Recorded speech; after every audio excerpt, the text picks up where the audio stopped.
Nuevamente vamos hoy a trabajar el tema de probabilidad. Hoy vamos a identificar elementos claves para medir de alguna manera la posibilidad o probabilidad de ocurrencia de eventos. Les doy la bienvenida a este tema que es apasionante y que nació en los juegos de azar, y por eso yo sé que a todos nos gusta y vamos a disfrutar los conceptos y algunos cálculos que podrían ser juegos mentales que nos ayudan a estimar esas probabilidades y las incertidumbres de las mediciones. Bienvenidos. Para comprender los conceptos de probabilidad, quiero que iniciemos desde la base de la medición de la probabilidad. En la sesión anterior hablamos de la estadística como el estudio de los fenómenos aleatorios. Entonces partamos de ahí definiendo lo que es un experimento aleatorio. Cuando hablamos de un experimento aleatorio, decimos que es cualquier experimento donde los posibles resultados se conocen de antemano. Si yo lanzo una moneda al aire, ¿qué me puede salir? Cara o sello. Perdón, cara, sello, ¿cierto? Yo sé de antemano cuáles son los posibles resultados. Igual si lanzamos un dado o si seleccionamos una carta de alguna baraja. Entonces, cuando yo conozco todos los posibles resultados del experimento, lo llamamos experimento aleatorio. Si no, es un experimento de otra naturaleza y no puedo determinar las probabilidades de ocurrencia. En ese experimento aleatorio, yo puedo medir eventos, es decir, si yo lanzo la moneda una vez, un evento puede ser que el resultado sea cara, otro evento que el resultado sea sello, ¿sí? Entonces, cuando hablo de evento es cualquier realización del experimento aleatorio. Y el espacio muestral es el conjunto de todos los posibles resultados del experimento aleatorio. Entonces, en este caso, los posibles resultados, cuando lanzamos una moneda al aire, sello cara. Si la lanzo dos veces, pues el espacio muestral va a ser sello, sello, cara, cara, cara, sello y sello, cara. Ya son 4 posibles resultados. Teniendo claro estos conceptos, entonces ya podemos determinar la definición de probabilidad. Cuando hablamos de la probabilidad, hablamos de la probabilidad como una medida. Esta probabilidad como medida me permite establecer con un número cuál es la posibilidad de que ocurra un evento. Entonces, yo hablo de la probabilidad de un evento. ¿Qué tan probable es que ocurra? La probabilidad como tal es un número que está entre 0 y 1. Lo peor que me puede pasar es que no tenga ninguna opción, 0 absoluto. Lo mejor que me puede pasar es que tenga 100% de opciones. Nunca se van a encontrar una probabilidad negativa ni mayor de 1. ¿Cómo establecemos el valor de esta probabilidad? Hay dos enfoques. El enfoque subjetivo, que es en el que se sustenta toda la estadística bayesiana, y el enfoque frecuentista. El enfoque subjetivo, entonces, no sé dibujar mucho, pero lo voy a dibujar aquí la figura de un experto. La probabilidad, el valor de la probabilidad es según el conocimiento del experto. Entonces, claro, esa probabilidad la asigna una persona que conozca mucho el tema y que esté en capacidad de decir si es muy probable o si es poco probable la ocurrencia del evento. Ese es lo que llamamos el enfoque subjetivo. Advertencia: no confunda subjetividad con arbitrariedad. Cuando yo soy subjetivo es porque conozco mucho del tema, porque quizás en nuestro medio decimos la calificación fue subjetiva y estamos pensando en que fue arbitraria. Arbitraria es cuando yo pongo un número sin tener conocimiento de nada. Le voy a poner 3. No, si yo como docente soy capaz de dar una nota subjetiva es porque conozco muy bien a mis estudiantes. Yo sé quién trabajó, quién se esforzó, quién estuvo pendiente en las clases, etc. Arbitrario es cualquier número. Entonces, este enfoque subjetivo es conocimiento amplio del tema. Entonces, este es el que sustenta todo el trabajo de la estadística bayesiana, que de hecho a ustedes les va a tocar, cuando hagan evaluaciones económicas, muy seguramente aproximarse a este enfoque bayesiano, porque cuando se construyen árboles de decisión y cuando ustedes tengan que determinar en evaluaciones económicas probabilidades de transferencia, muchas veces van a requerir el enfoque subjetivo. Ya lo hemos vivido en experiencias en la Facultad de Medicina con algunas evaluaciones económicas, donde nos toca reunir un grupo de expertos para que nos ayuden a estimar la probabilidad de ocurrencia de algunos eventos. El enfoque frecuentista, en cambio, determina la probabilidad teniendo en cuenta el número de casos probables sobre el número de casos posibles, es decir, se aproxima a lo que es una frecuencia relativa. Entonces, ese enfoque frecuentista permite entonces determinar que la probabilidad de un evento es el límite, cuando n tiende a más infinito, de esa frecuencia relativa, de n sub i sobre n. Eso es lo que aparece en este gráfico. Este gráfico se lo van a encontrar en muchas publicaciones en internet, pero esto se puede hacer en el software R, como les decía, a través de una simulación. Entonces, ¿qué es lo que me está mostrando? Que cuando n tiende a infinito, en este caso, la frecuencia relativa, observen que siempre se va acercando a 0.5. Este es el concepto de límite, que es uno de los conceptos más importantes en el cálculo infinitesimal. Entonces, claro, en la medida en que yo haga más repeticiones, esa frecuencia relativa tiende a un número. ¿Conocen ustedes cuál es la probabilidad de que al lanzar una moneda caiga cara o caiga sello? Se dice que es 0.5. Entonces, Pearson lanzó al aire la moneda 12.500 veces y vio que aproximadamente en el 50% de las veces cayó cara y el otro 50% cayó sello. Pero hay que revisar que a veces si la moneda está cargada, es decir, si el centro de masa de la moneda no está en el centro de la moneda, puedo tener mayor probabilidad de que salga cara que sello. Entonces, por eso yo digo a la larga o en el límite, la probabilidad es una frecuencia relativa. Digamos que es el concepto que más utilizamos en estadística frecuentista. Entendiendo ese concepto, para calcular la probabilidad de un evento, pues hay que tener claros algunos pasos, llamémoslo así, una especie de algoritmo. Lo primero es que usted tiene que definir cuál va a ser el experimento aleatorio y las características de ese experimento. Particularmente, lanzar una moneda, chequear pacientes para ver si tienen o no tienen una enfermedad. Eso es un experimento aleatorio. Cada individuo será clasificado con la enfermedad o sin la enfermedad. Es similar a lanzar una moneda al aire. Lo que hay que mirar es la independencia de los resultados. Si lanzamos un dado, si seleccionamos objetos de una bolsa para determinar cuáles están defectuosos, cuáles están buenos, todo eso son experimentos aleatorios. A partir de la definición hay que listar todos los eventos posibles.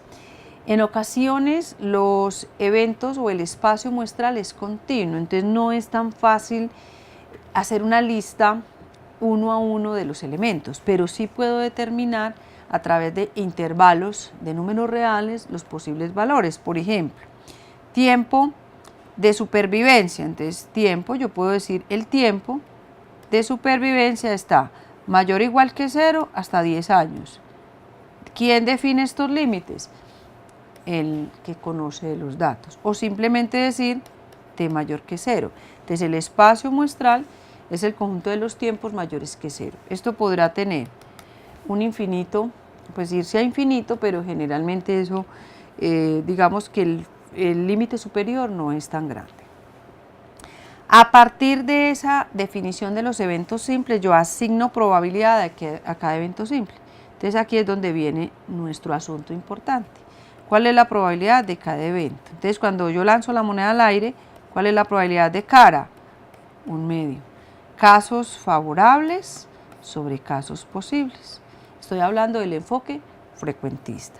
O la probabilidad de que un dolor abdominal sea apendicitis. Entonces esa probabilidad de apendicitis por dolor abdominal, eso me lo va a dar un experto. Entonces aquí el experto es el que me dice. No es sencillo, es uno de los problemas en los que, hablando con algunos médicos generales, es de los problemas más grandes. No es tan fácil asignar esa probabilidad para un paciente que llegue con dolor abdominal, pero ahí necesitamos un experto que conozca bien esas características. Determinar la composición del evento de interés. No siempre estamos interesados en la probabilidad de un evento simple. Yo puedo estar interesado en la probabilidad de que el paciente tenga diabetes y la intersección, perdón, tenga hipertensión y sea diabético. Entonces, claro, ya aquí estoy componiendo dos eventos. Entonces, ahorita miramos cómo se compone.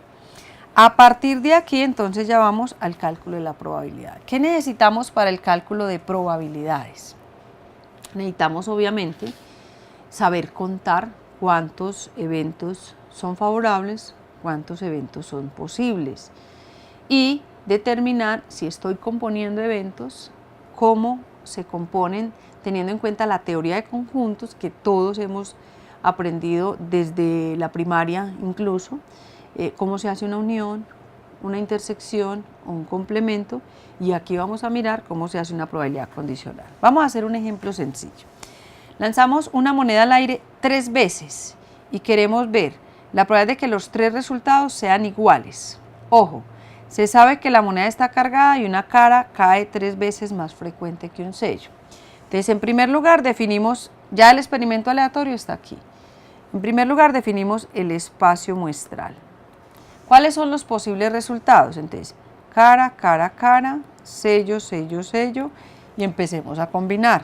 Cara, cara, sello, cara, sello, cara, sello, cara, cara. Esos son 2 caras y un sello, pero igual lo tengo que hacer con 2 sellos y una cara. Sello, sello, cara, sello, cara, sello, cara, sello, sello. Ahí están 1, 2, 3, 4, 5, 6, 7, 8 posibles resultados, porque tendríamos una moneda al aire 3 veces. ¿De dónde me salen los 8 posibles resultados? En el primer lanzamiento, ¿cuántas posibilidades tengo? 2 posibles resultados. En el segundo lanzamiento tengo 2 posibles resultados. Y en el tercer lanzamiento tengo 2 posibles resultados. 2 por 2 por 2 por 2 me da 8. O sea, tengo 8 posibles resultados. Ahorita lo revisamos en las técnicas de conteo. Esta es la más sencilla, que es la regla de la multiplicación. Ya tengo el espacio muestral. Ahora, vamos a mirar cuál es la probabilidad de cada evento simple. Aquí me están diciendo que la probabilidad de cara es 3 veces la probabilidad de sello.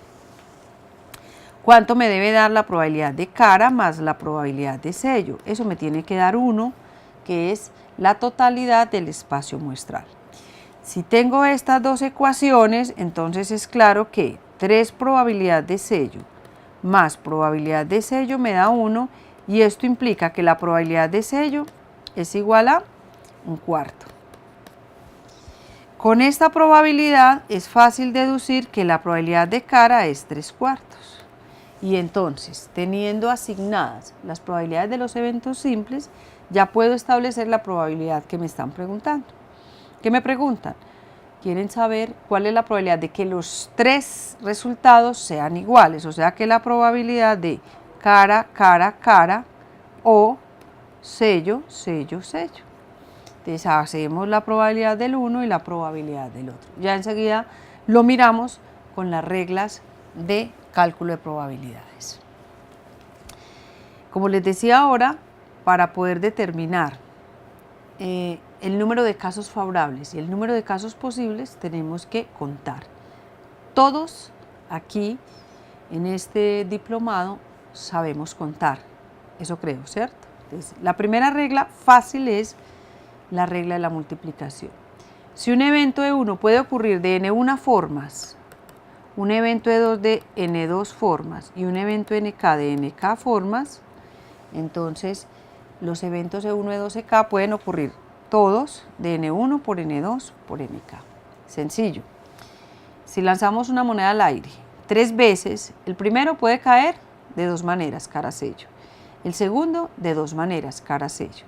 Y el tercero de 2 maneras, cara sello. Entonces los 3 pueden caer de 2 por 2 por 2, de 8 maneras. Es fácil. Muy sencillo, por ejemplo, cuando las mujeres decimos no tengo ropa. Y entonces vamos a mirar de cuántas maneras puede salir una mujer vestida a la calle si tiene 3 pantalones distintos, 5 camisas distintas y pongámosle solo tiene 3 pares de zapatos. ¿Cuánto me da esto?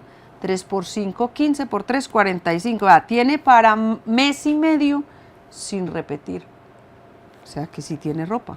Esta es la simple regla de la multiplicación. Los invito a que hagan el ejercicio en casa, sobre todo nosotras las mujeres que miramos el closet y decimos no tenemos ropa. Claro que sí, hay forma quien nos compre, pues eso lo seguiremos diciendo. Pero serían 45 maneras distintas de vestirse sin repetir prenda. Repito, que no le salgan los zapatos morados con la camisa roja y el pantalón verde, eso es otra cosa, pero tiene 45 formas distintas de salir. Esa es la regla de la multiplicación, que es la más fácil. Por ejemplo, a veces en las maneras de administrar un tratamiento yo puedo tener cápsulas, inyección o jarabe, y puedo tener 3 formas de presentación o 3 industrias farmacéuticas que lo producen. Entonces puedo tener muchas maneras distintas de determinar cómo va a ser la administración del tratamiento. La otra técnica de conteo son las permutaciones. Cuando hablamos de permutaciones hablamos de ordenaciones. Ordenaciones es de cuántas maneras puedo ordenar varios objetos. Entonces, en las ordenaciones hablamos de n factorial. Ojo, para diferenciarlo de las combinaciones, en las permutaciones siempre importa el orden. Entonces, si yo tengo las letras A, B, C, ¿de cuántas maneras posibles las puedo ordenar? Entonces sería 3 factorial, que sería 3 por 2 por 1, serían 6.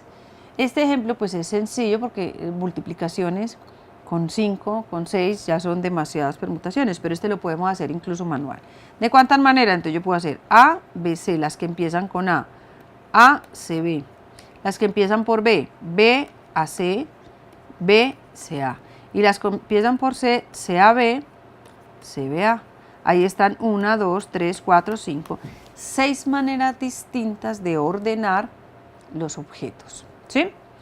Esas son permutaciones. Ahora, en algunas ocasiones yo quiero saber, si tengo n objetos, ¿cómo puedo permutar de a r, de a 2, de a 3? Entonces, para eso utilizamos esta ecuación NPR, que de hecho incluso las calculadoras sencillas con funciones matemáticas básicas tienen esta tecla, NPR. Entonces, ¿de cuántas maneras puedo yo permutar 7 objetos tomando de a 2? Entonces sería 7PR, y esto es 7 factorial sobre 7 menos 2, 5 factorial.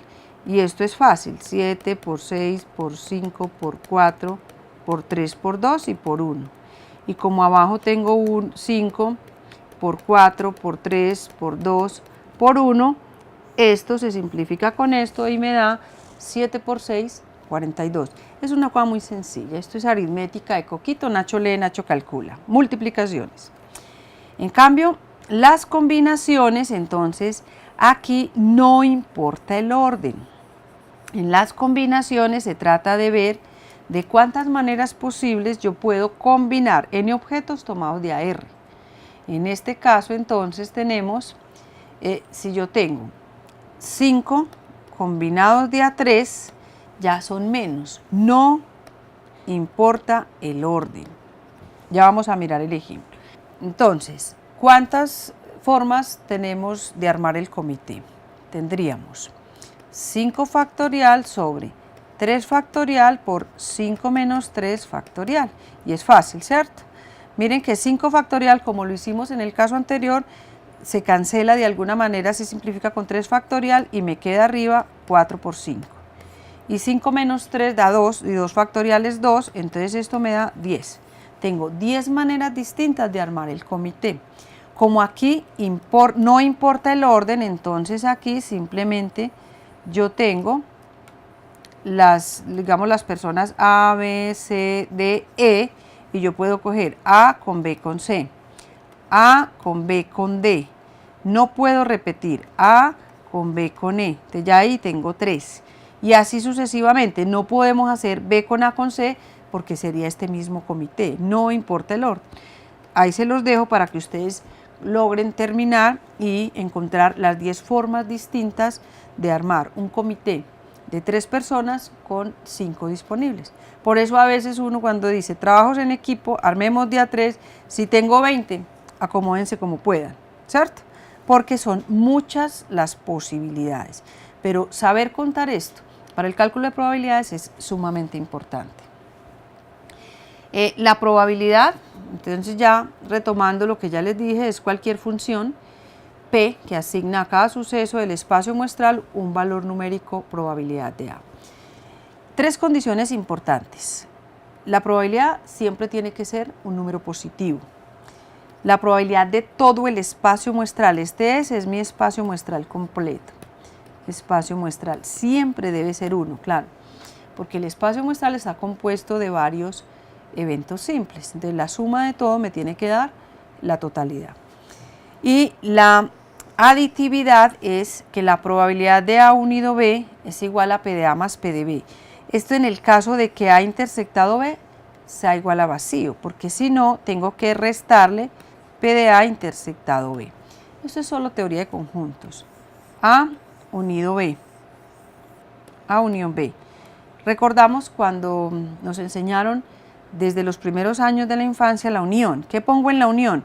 Lo que está en A y lo que está en B. Pero yo no puedo repetir lo que está en A y B, por eso lo tengo que quitar. Es similar al conteo. Entonces, cuando A y B no tienen intersección, son excluyentes, son conjuntos distintos, pues simplemente es P de A más P de B. En ese caso decimos que los eventos son mutuamente excluyentes. Esa sería la regla aditiva. Aditiva es para la O para la unión. Entonces, la probabilidad de que el paciente sea hipertenso o diabético sería la probabilidad de hipertenso más la probabilidad de diabético menos la probabilidad de hipertenso y diabético. O sea que aquí tengo los hipertensos, aquí tengo los diabéticos y aquí estarían los que tienen las dos enfermedades, que siempre hay posibilidad. Las reglas multiplicativas tienen que ver directamente con lo que es la probabilidad condicional. P de A dado B esta es mi condición y este es lo que yo quiero saber. P de A dado B es la probabilidad de A intersectado B sobre P de B. Este lo usamos con mucha frecuencia porque a mí me interesa más de los que tienen hipertensión, cuántos fuman, o de los que son diabéticos, cuántos han tenido infarto de miocardio. Esto es clave para todo el trabajo que ustedes van a hacer en evaluación económica, porque siempre vamos a condicionar a los pacientes por ciertos eventos para poder calcular probabilidades, porque muy seguramente si un paciente tiene más comorbilidades, la probabilidad de sufrir un desenlace grave es mayor que si el paciente tiene menos comorbilidades o menos enfermedades. De aquí se deduce la regla multiplicativa. Miren que si observan la ecuación que aparece aquí no es más que despejar de la ecuación de la condicional P de A intersectado B. Esto pasa a multiplicar y si lo hacemos P de B dado A sería el análogo. Esto es lo que se llaman las reglas multiplicativas y sirven para calcular probabilidades de que ocurra un evento y el otro. Recuerden la importancia de la O y de la I. O está en A, o está en B, o está en ambos. Si son excluyentes, o está en A, o está en B, pero no en ambos. Y es el concepto que aparece aquí.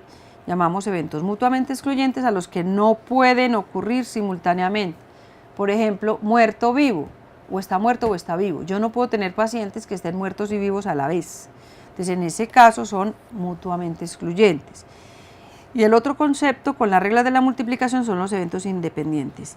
Importante, hay que ponerle el ojo con pestañitas y todo, porque en los árboles de decisión y en el trabajo que ustedes van a hacer de análisis de algunas probabilidades, hay que determinar si hay independencia. No es sencillo, pero hay que hacerlo. La ocurrencia de un evento no interfiere en la ocurrencia del otro. Entonces a veces me dicen, ¿será que fumar e hipertensión son independientes? Esas son pruebas que más adelante ustedes tendrán que hacer y en ese caso les va a tocar revisar las pruebas de asociación chi cuadrado para depender la independencia de evento. Pero el concepto de independencia es fundamental para poder establecer probabilidades complejas. ¿Cuándo son independientes? Yo creo que lo dice en palabras y en ecuación. P de A dado B es P de A, es decir, lo que pase con B no interfiere ni modifica la probabilidad de A. Como les digo yo a mis estudiantes, llueva, truene o relampaguee, hay examen, o sea que la presentación del examen no va a depender de si llueve, truena o relampaguee, es un decir, porque cosas ocurren. Y lo mismo en el otro caso. Y si son excluyentes, entonces la probabilidad de la unión es la suma. Si son independientes, la probabilidad de la intersección se reduce al producto de las probabilidades. Para finalizar, entonces, vamos a mirar un teorema clave para establecer en pruebas diagnósticas probabilidades a posteriori. El teorema de Bayes, con un grafiquito, se los explico y luego miramos la ecuación. Yo tengo mi espacio muestral particionado en un montón de eventos.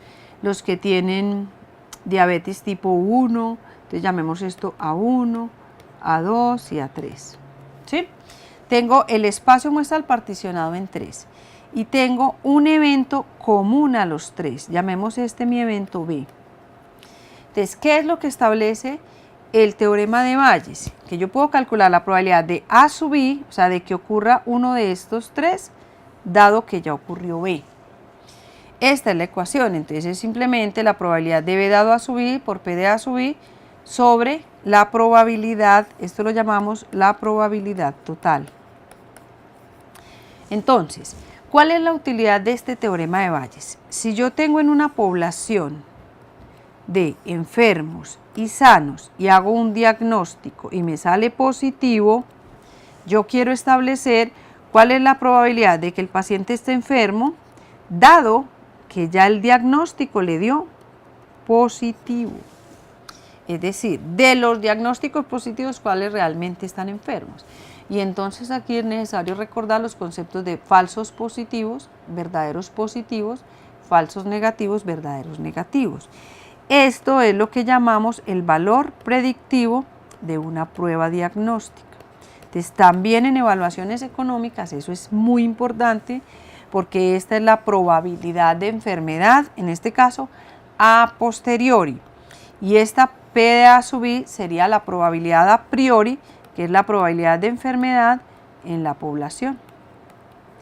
El teorema de Bayes es el que sustenta toda la estadística bayesiana y con seguridad que lo vamos a tener que utilizar en evaluaciones económicas. Muchas veces se verán enfrentados a este cálculo teniendo en cuenta estas informaciones.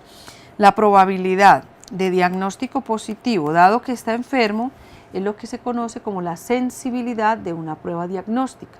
La mamografía, por ejemplo, puede tener una sensibilidad del 78%. ¿Qué quiere decir?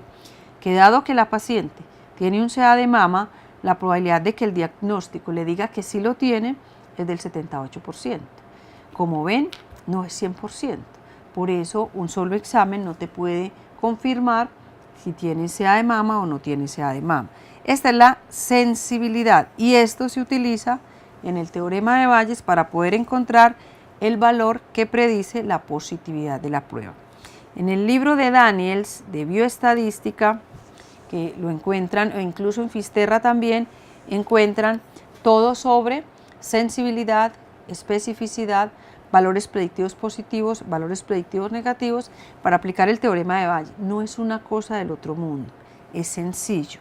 De hecho, no solamente yo puedo trabajar con diagramas de Venn o diagramas de teoría de conjuntos, sino que muchas veces van a observar que lo encontramos en tablas de contingencia, donde yo aquí tengo la condición de salud, el resultado de la prueba, diagnóstico positivo, diagnóstico negativo enfermos y sanos.